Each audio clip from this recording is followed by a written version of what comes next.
New York, a crowd of teens from an Orthodox Jewish school demonstrated Thursday outside the New York City home of a former Nazi concentration camp guard who was ordered deported 13 years ago, but remains in the U.S. because several nations declined to accept him.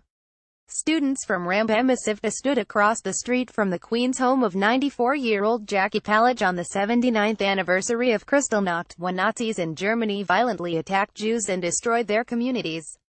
He did not come out as they shouted, "Your neighbor is a Nazi." Police stood in front of the three-story row house, marked by an overgrown garden and a rotting front door. Palage was a guard at the Triniki concentration camp in Nazi-occupied Poland in 1943. He has said he was forced to be a guard. A federal judge revoked Palage's citizenship in 2003, saying he falsified his immigration application.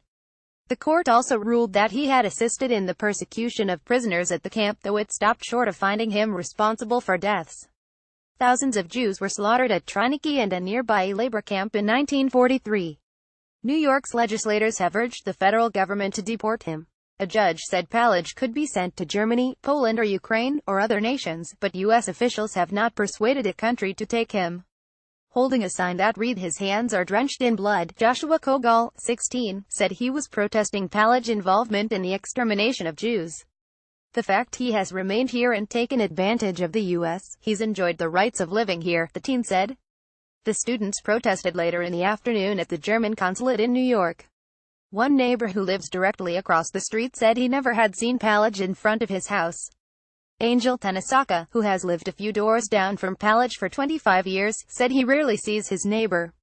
"Sometimes when I walked past I would try to make eye contact, but he was always looking down," Tanisaka said.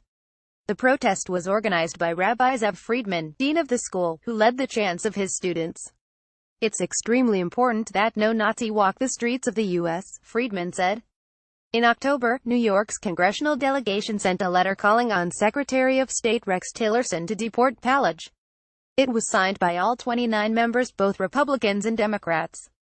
On November 9, 1938, Nazis in Germany attacked Jewish homes and businesses, burned 250 synagogues and killed at least 91 people, on a night which came to be known as Kristallnacht, the night of broken glass. Associated Press investigative researcher Randy Hershaft contributed to this report.